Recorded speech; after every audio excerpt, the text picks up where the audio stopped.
Okay, deep dive series for the hip. So we're going to focus on the quad and a little bit of the IT band, so sort of all of this.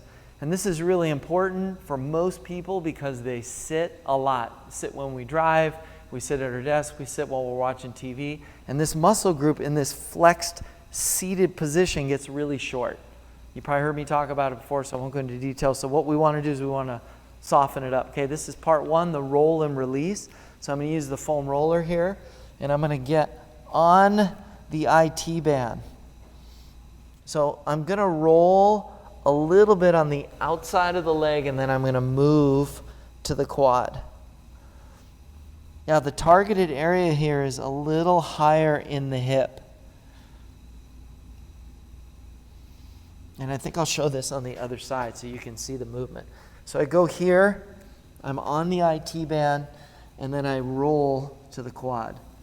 So I get on there, and then I'm rolling my body just a little bit. Now if I find a little spot that's tender, I'm going to oscillate back and forth. Okay, now with the quad, you definitely want to go lower into the quad. Big muscle group, 4 muscles. I can get a little closer to the inner part, but I really want to stay targeted more on the outside.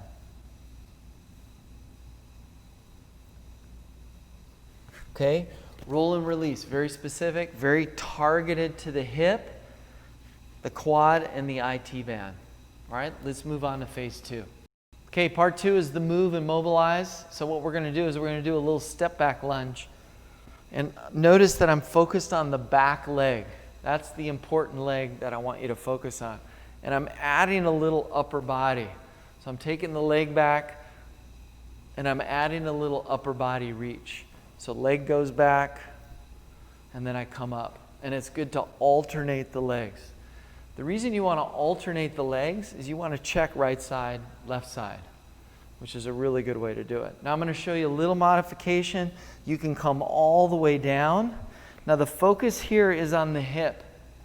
So I see a lot of people do this lean forward, and they lean forward, and what I'm looking for is a tucking under, almost a lifting up. So I'm going to lift up with my arm, and I'm going to get this nice extension.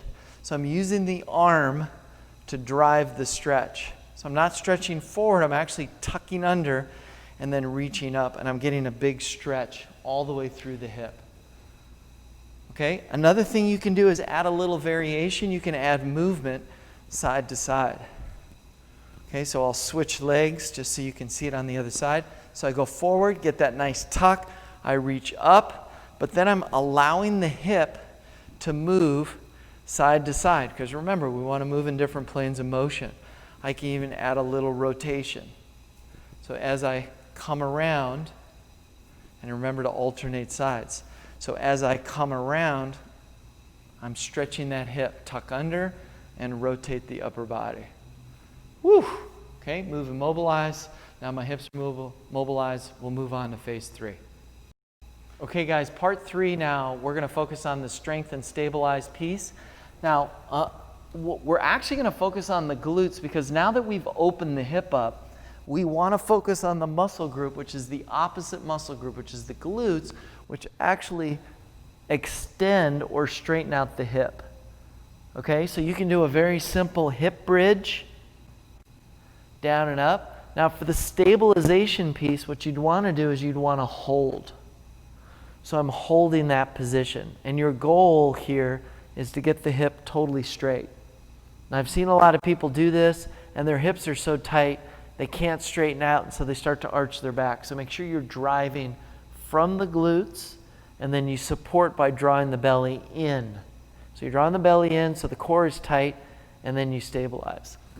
I got a couple dumbbells here, and all you're going to do with the dumbbells is just place them on the hips. So I'm going down and up with the hips. You can use an elastic band, like a TheraBand, anything that's going to give you a little resistance. Now, I don't know if you can see it, but my toes should be straight ahead. My knees right over my toes, and I'm just squeezing the glutes and then coming back down. Okay? So that's part 3.